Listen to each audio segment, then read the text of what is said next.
Hello, hello. Hey, everybody. Don't be afraid to move closer.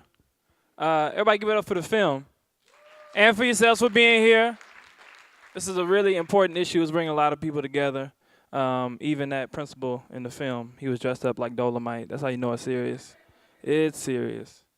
Seriously pimping. Yeah, so my name's Matt. We don't have too much time, so we're going to kind of make this brief, but we want to have a fruitful discussion. I should be getting some cards at some point, or if not, right. Or you can come down here, please, because for the sake of time, we definitely want to keep it brief. I will have to interrupt you. I'm sorry. We can keep talking outside of this room after everything closes down, though. So first, I'm gonna let the panelists introduce themselves, and so if they could briefly introduce themselves and just what are their first reactions to the film. However far you want to take that analysis, just be brief though. So we can start over here. Um, check, check. Uh, Good afternoon, everybody. All right. My name is Nathaniel Williams. I am Indianapolis resident, currently instructor at IUPUI and doctoral candidate in the Urban Education Studies program. Uh, Product of IPS teacher. My initial reaction to the video, I have two. My first one is I am not overly surprised from experience it from the teacher end, but also from the researcher end. But I'm a little apprehensive in the beginning of romanticizing the idea that education wasn't broke or is not broke. So that was my only thing I was a little bit troubled by. Feel free to feel passionate about the topic. Good evening, everyone. Hello. Okay. Thank you. I'm Carol Craig, and I am an educator, proud to be an educator. I have to say that when I watch this, because this has been my life, um, it's very emotional for me because I realize this and I live this. I'm currently retired. I'm very active with many organizations that advocate for what's best and what's right for all children, particularly those that have been so underserved for years. The NAACP and the Indiana Coalition for Public Education, the Children's Policy and Law Initiative, and many other organizations. But we fight for what's best, as I indicated, because so much has been wrong, and a lot has been wrong for a long time. I'm also a retired principal, and so I have seen so much over the years. And from my first year as principal in 1988 to my last year as principal in 2001, and I'm sure we'll have an opportunity to talk more, but I have seen what the film, what the documentary has indicated in terms of the loss in passion, the loss in caring about the whole child and relationships. I was a middle school principal, and I inherited my first year as principal. I inherited what was called at that time. We didn't use categories like failing schools.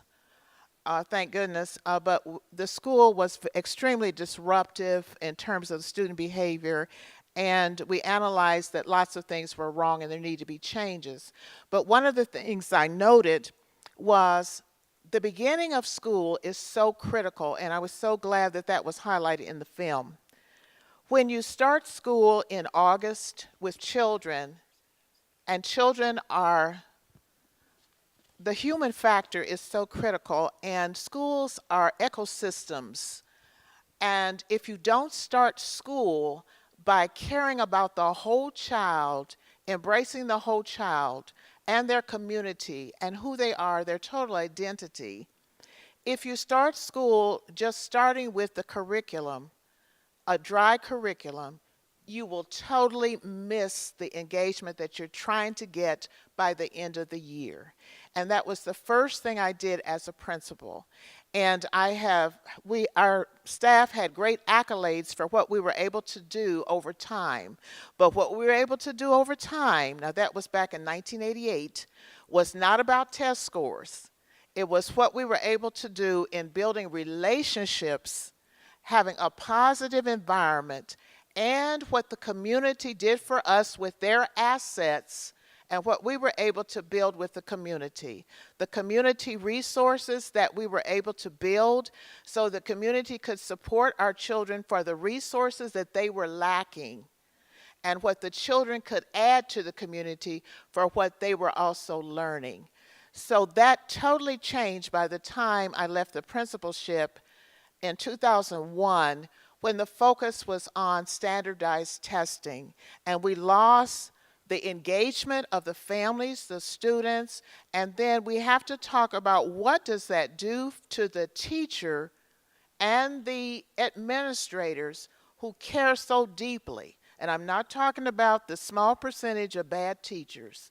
We've always had those, and there are ways to get rid of them. But the majority of teachers are passionate and care. So what we have now, we have fewer teachers in the pipeline.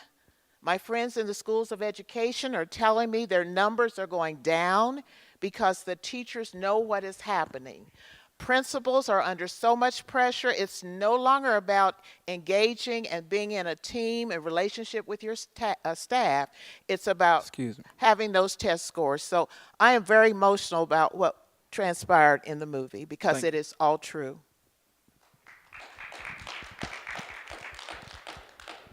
Testing. Oh, it is on. My name is Mary Yearling, and first and foremost, I'm my kids' first teacher. I have 3 kids. They're very diverse, and one's average, one's gifted, and one has special needs. I'm here today because this movie, I've come to a revelation of that there's some really bad stuff going on in our society, and I'm really concerned. And I can snip it all down because I know we're caught on time. Not only as a parent I'm concerned, but also as a human resource professional. I see the effects of high-stakes standardized testing on our children and our potential employees in the future. And I'm really concerned about the person that might be changing my adult diapers. Are they going to be a great test taker and can follow rules, or are they going to have creativity and great judgment skills and compassion when I have a rash on my bottom? So that's my self-interest and also society's interest too, that it's an awakening that's happening not only here locally or in our state, but national level.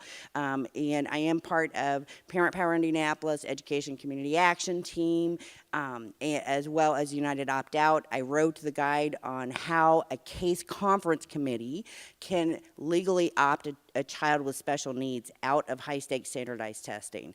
I went through the process. I went through the due process. I went through the bullying and the harassment, and I see that our teachers are working in hostile working environments. I see that children are in hostile learning environments, and it's not okay. It's not right. And as the movie says, parents, we have got to speak up.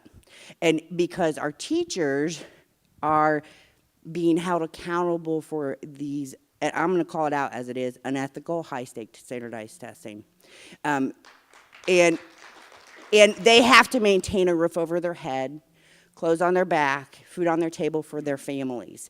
And we, as parents, we have to start speaking up, not only for our own children, but for all children. And it's just a travesty that's happening. Like I said, it's awakening. It's knowledge is power, and we have to start speaking up.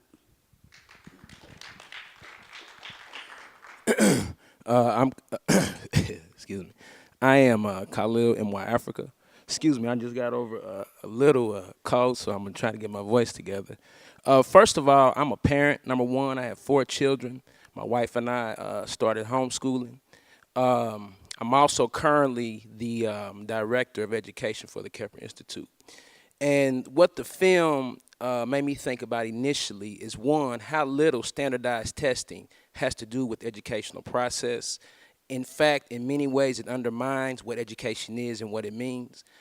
Secondly, I think about 20 years ago, there was this verbiage that in third grade, prisons determined how many beds they needed based on, children's achievement level in third grade. And now we're currently in a paradigm where we have the I-read test, which is actually the third grade test to determine whether you can read or not. And if you don't pass that test, then you are not allowed to move forward unless you go through the process as well.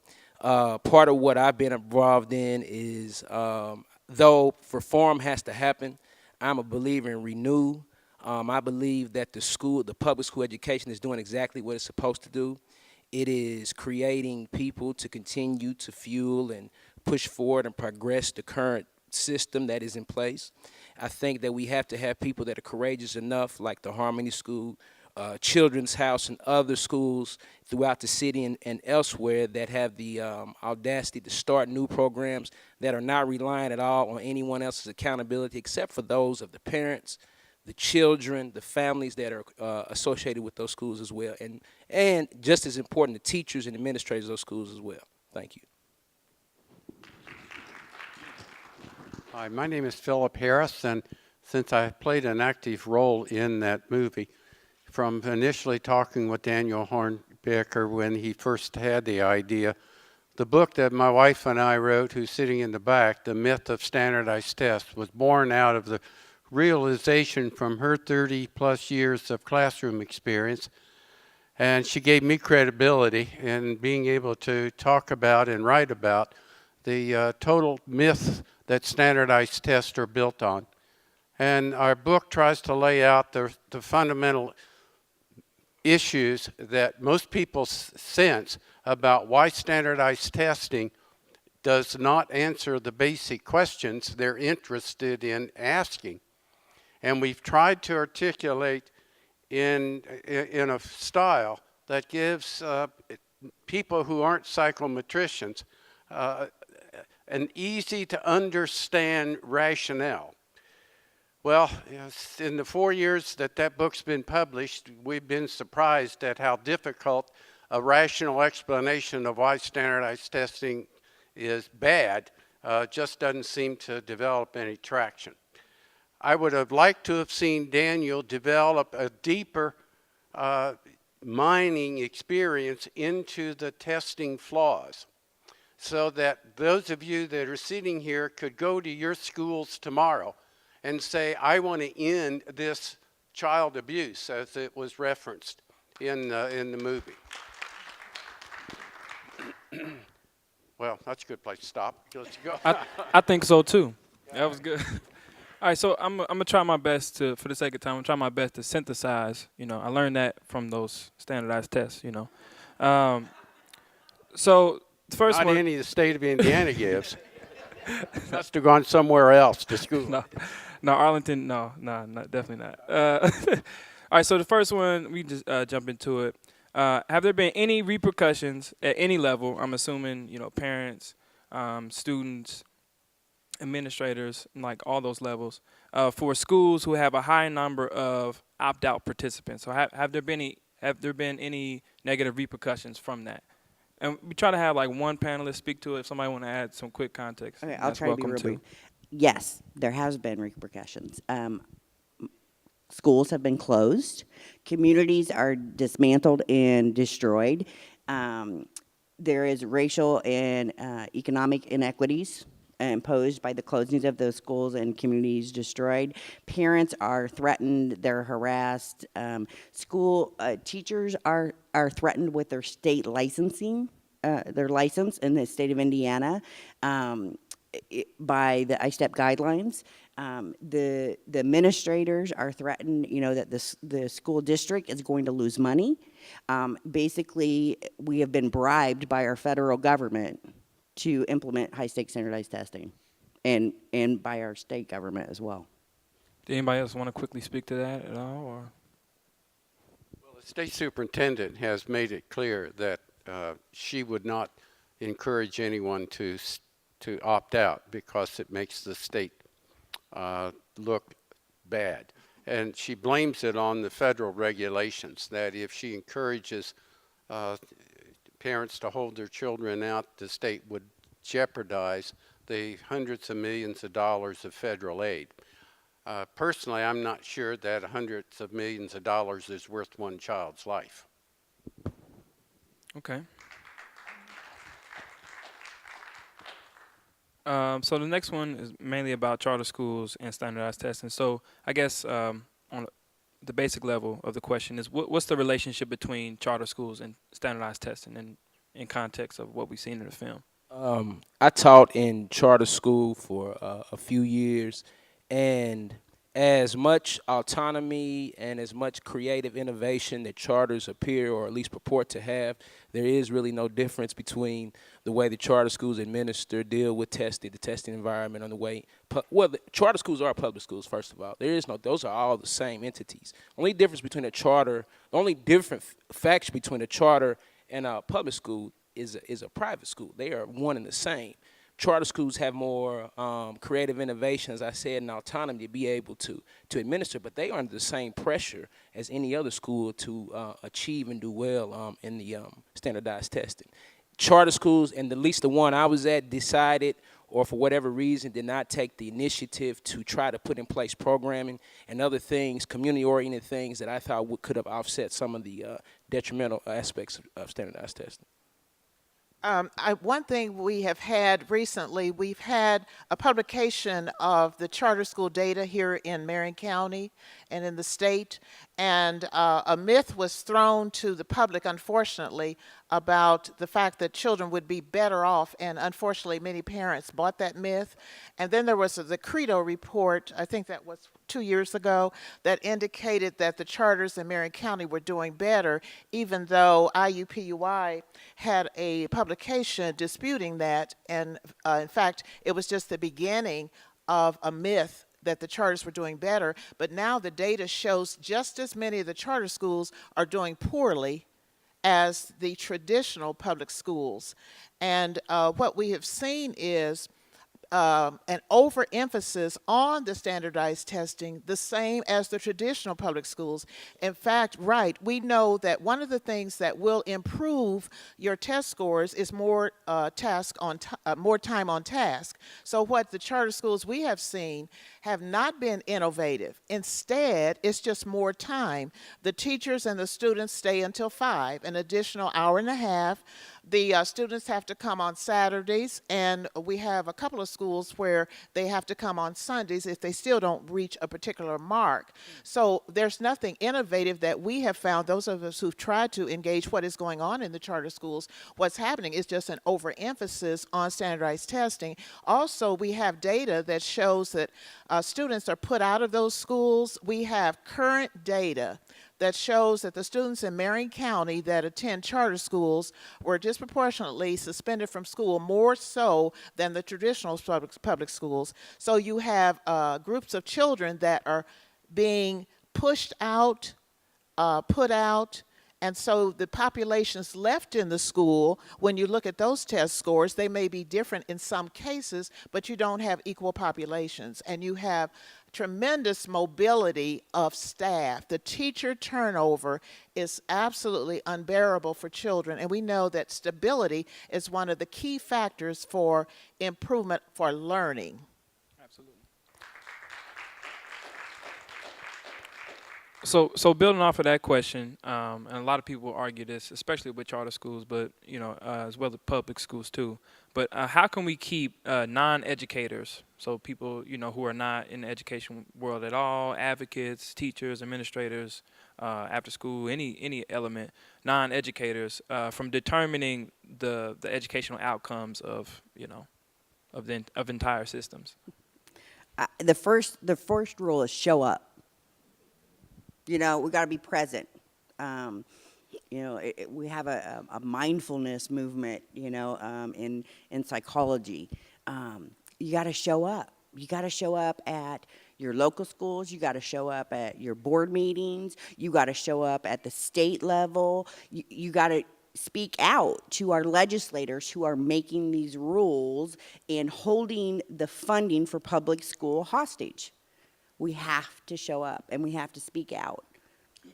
I totally agree. We have a huge deficit here in Indiana. Of course, we know the data that shows we're the worst state when it came to the election on voting.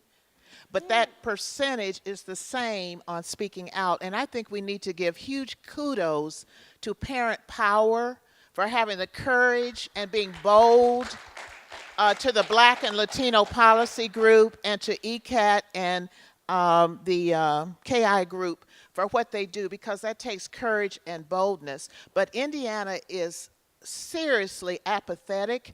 All the years that I was with IPS and as an administrator, went to board meetings. I see a couple of you here that always attended board meetings, but normally there was no one at board meetings. I go to the state board meetings. We don't have community at the state board meetings. I go to the legislators. We do not have the community at the legislature, at the General Assembly. But understand, it's designed so that you don't know. So once you know, it's designed so that you don't know and you don't show up, and it's held in places where you have to pay for parking, poor access, you have to go during the hours that don't meet your needs.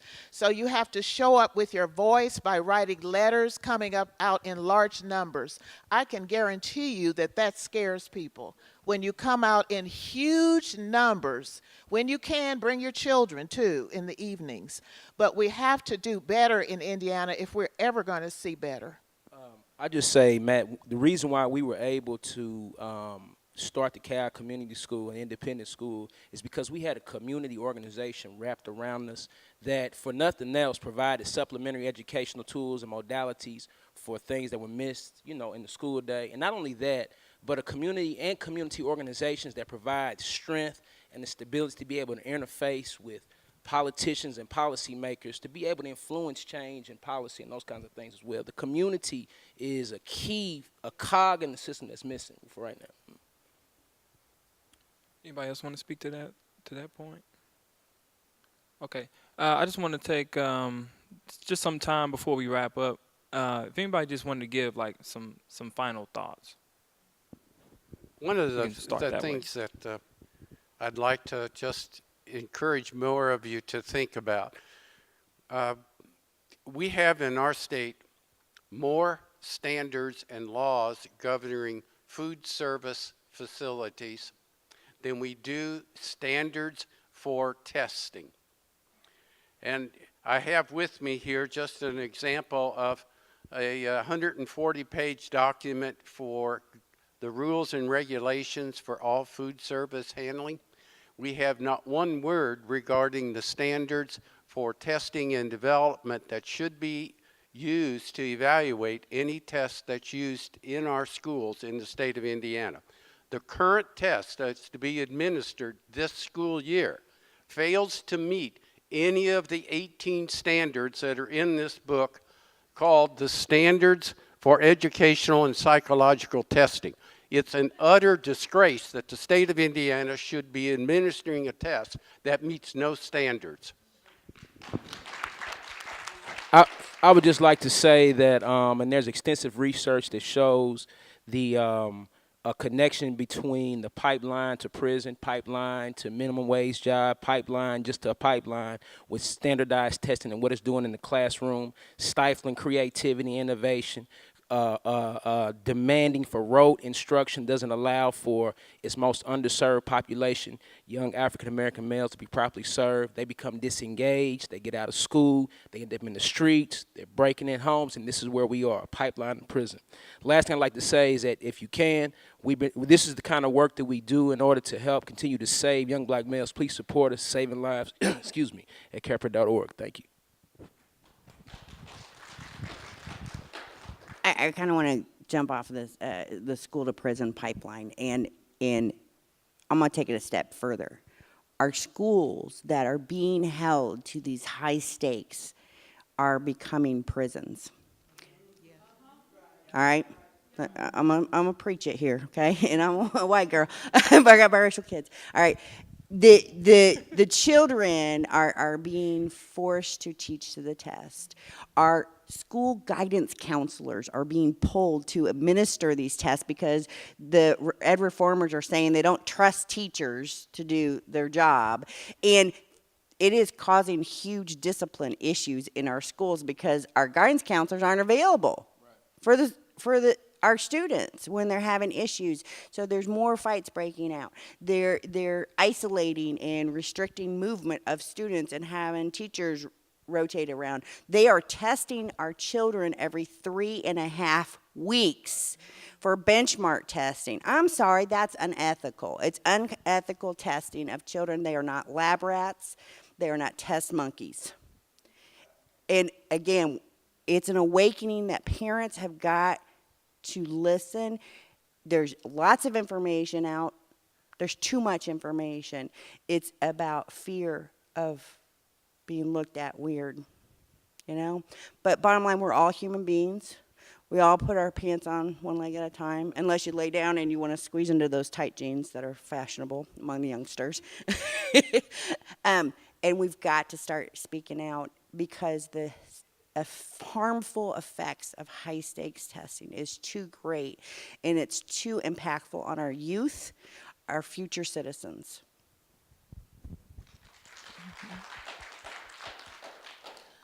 One thing about the film that I would like to have seen more of, and that would have been more interviews with students.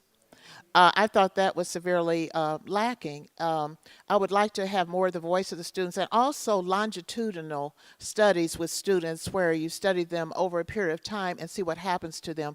Because we have a serious problem here in Indianapolis where there's been so much movement of students, but yet we do not have anything that documents what has happened to our students, what has happened to them with all of this movement. Another thing, I think we have to be more responsible also for really digging deeper. We're easily duped. And so we have to be very careful and be more responsible. But then what has happened is a lot of adults were never taught that as students because of the emphasis on standardized testing. There was no embracing critical thinking, problem solving. I have seen that when I look at the adults now who are in ages 40 and 50, but they weren't taught that in school to really truly problem solve and analyze. Thank you.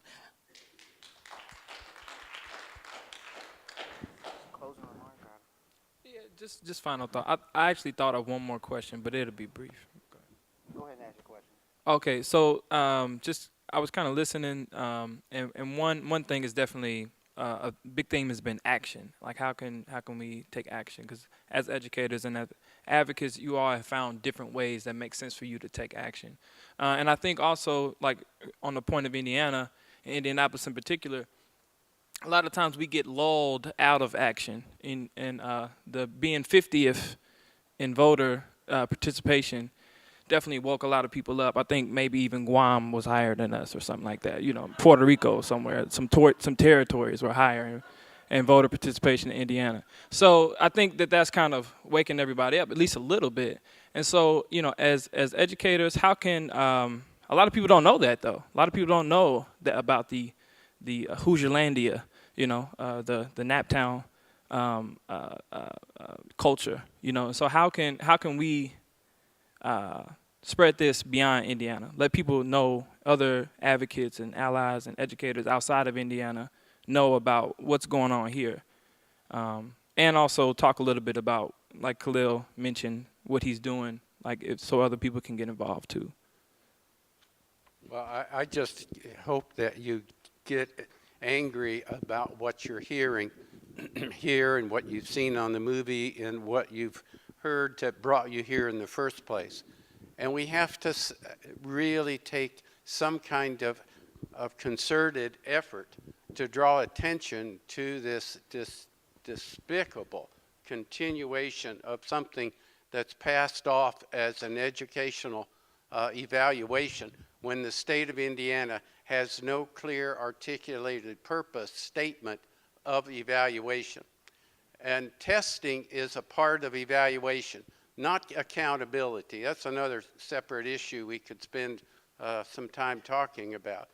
But we do not have in the state of Indiana a clear articulated purpose for evaluation.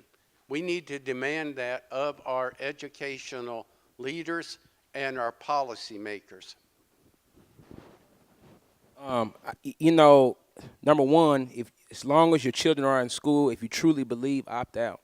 I mean, that is your greatest power. But on the other side of that, there is empowerment. There is self-empowerment. There are other schools, small schools throughout this city, throughout this state, that could stand the support of impassioned parents who want the best for their children. Lastly, empower your children. Teach them skills, basic skills, fundamental skills that go outside of the realm of the educational box more than writing and reading and arithmetic, things that are locally relevant to them and their lives as well. And then, you know, support community organizations, support those around that are trying to create new, trying to move forward and push through a paradigm that is really designed to, as I said before, to undermine the educational process. I think one other thing we're doing, as you know, we talk about what can we do individually. You know, each one of us can speak to our state and our federal legislators, and we have the power, and we need to change the definition of some of these education reform words. For example, rate of investment, ROI. Okay, the business terminology, because this is what's being used. And when I speak to state legislators, you know, well, if we don't use high-stakes standardized testing, how are we going to measure learning? That was the question that I got. And I said, why would you use unethical data to measure learning? In non-standardized data to measure learning. So we've got to get out and we have to redefine those terms. We have to put the accountability back on them. We have to challenge, you know, one of the people in the movie said that you cannot measure creativity and innovation by standardized testing. Okay? It's not about, do we need to measure our children's the data? We don't need the data. We know, their teachers know that they're learning. I know if my child's learning, and the best assessment tool that any child has is a teacher.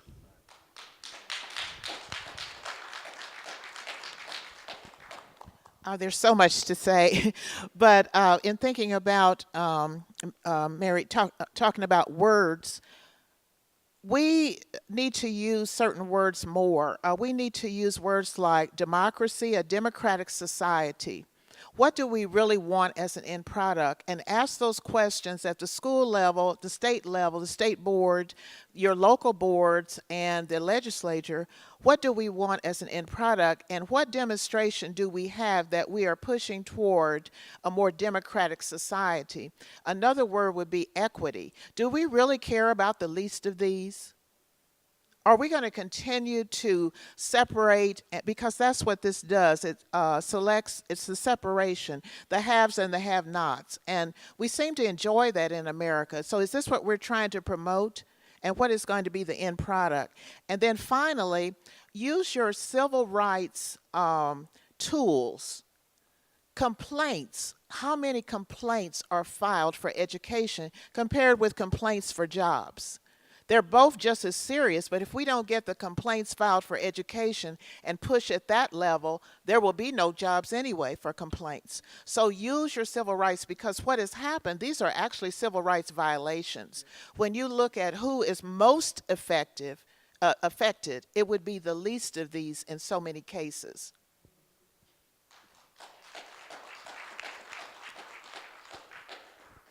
I guess I get the. All right, can you hear me? All right. Oh, you can't hear me on the camera. Hello. All right, now, sir. Not to be the doom and gloom in the room, but I think that one, we have to be fully aware before we jump into action. And I want to caution everyone about this, especially those who represent historically marginalized groups, because in all honesty, we advocated for these types of evaluations because we knew at home that our kids wasn't getting adequate education, but we didn't have a measure for it. So in our spirit, we were advocating for a way to measure, like, no, our kids are being underserved. And we look at those data points to advocate that there is something wrong. So before I think that we get to jumping to just completely wiping the board clean, we have to understand and be able to interrogate and add suggestions for what that space is beyond the horizon or what it may look like, because once again, graduate school, hermeneutics, hegemony will catch up to it, and they'll co-opt whatever we said, just like they co-opted when we said accountability now is used as a weapon against us. And personally, I am a little leery, even though the research is clear that autonomy should be given back to the school leaders and back to the teachers. But one, we need to increase the professional level of our teachers. That means paying them more, but also having a higher bar for who our teachers are. And as much, like I said, from a former teacher, someone who engages teachers on a regular day basis, someone who engages pre-service teachers, the caliber of love and authenticity in many cases is not there. And that's across the board. And I think that, one, like I said, I just want to throw that out there before we jump into giving folks power. Those same folks is the same folks that we was complaining about back in the 80s and in the 70s that weren't serving our kids or the kids that look like mine.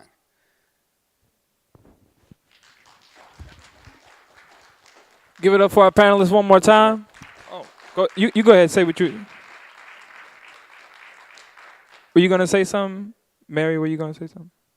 Yeah, I just wanted to speak real quick about the what we know about standardized testing, and a great example of this, where I'm sitting in my son's annual case conference, and advocating for him to opt out of the ISTEP testing.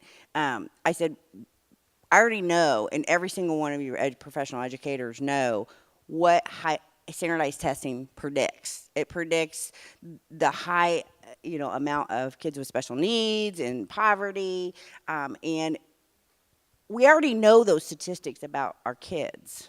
The teachers know those statistics about the kids. That's the only thing that standardized testing predicts. So yes, we were trying to do the accountability in our communities, but that's, again, we're measuring the wrong things. It doesn't measure learning. And that's where the opt-out movement does come in, is I want authentic measurements of my children's learning, their grades, put together a portfolio. I know IPS it got the approval, the only state school district in Indiana to get the approval to do a portfolio-based school, which I thought was odd.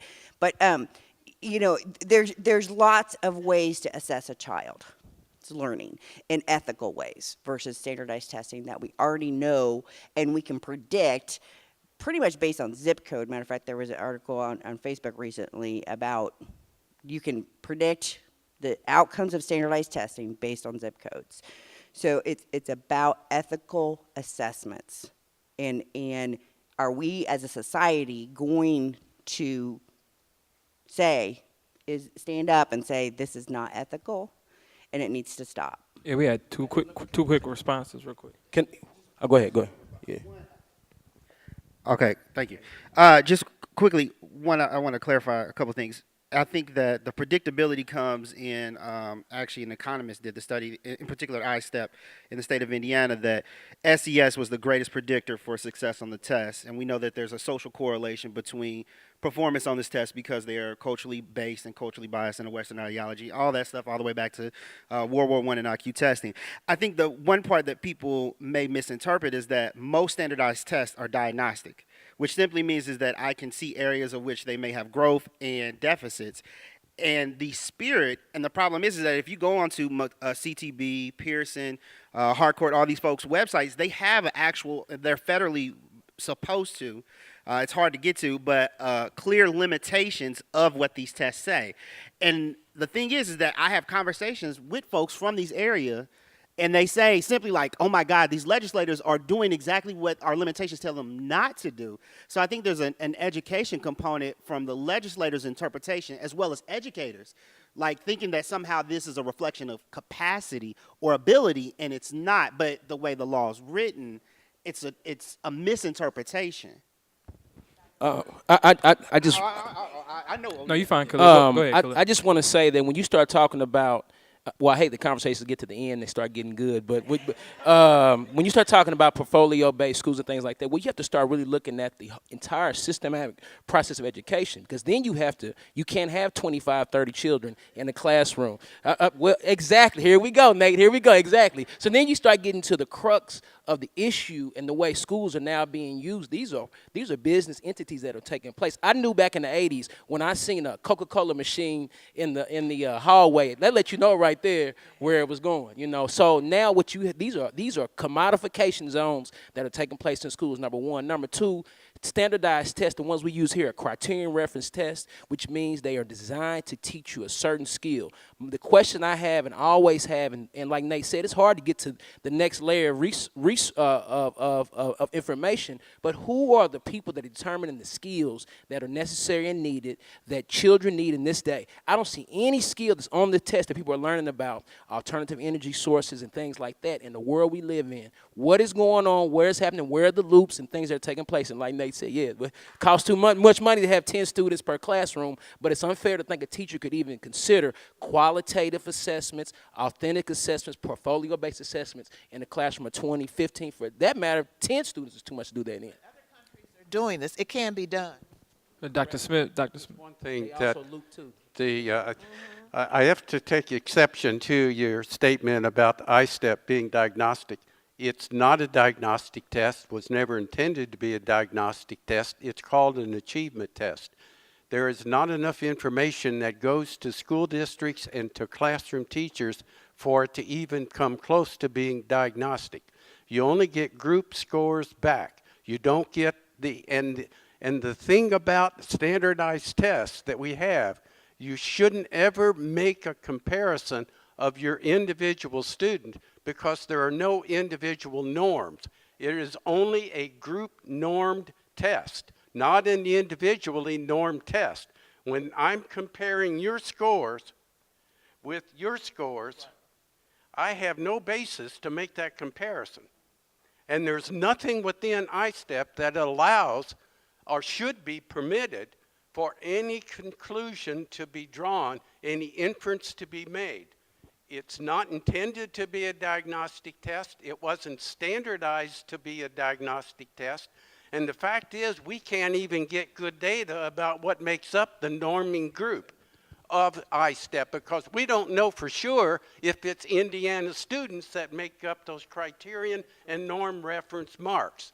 And when you try to think about what it is that in addition to the skills, who sets the standard that says you have to score this high in order to be judged competent? We don't know whether it's your group, my group, or anybody else's group that's contributing to that. So I understand the point you want to make about when we get into the assessment arena, we need to make sure what's the purpose that we want to assess our students for. And the very first standard in this document is that a test should never be used for a purpose other than what it was created to do. ISTEP was not created to do what it's currently doing, judging students individually, judging teachers individually, judging school districts individually and collectively. That's the crime that's being perpetrated upon the citizens of Indiana. I'm done. That's a perfect place to end. Everybody give it up for the panelists one more time. Give it up for yourselves for being here. Please don't let this conversation stay in this room. Take it outside of this room. Talk to young people about it, especially like Ms. Craig was talking about. Just please continue the conversation, and thanks.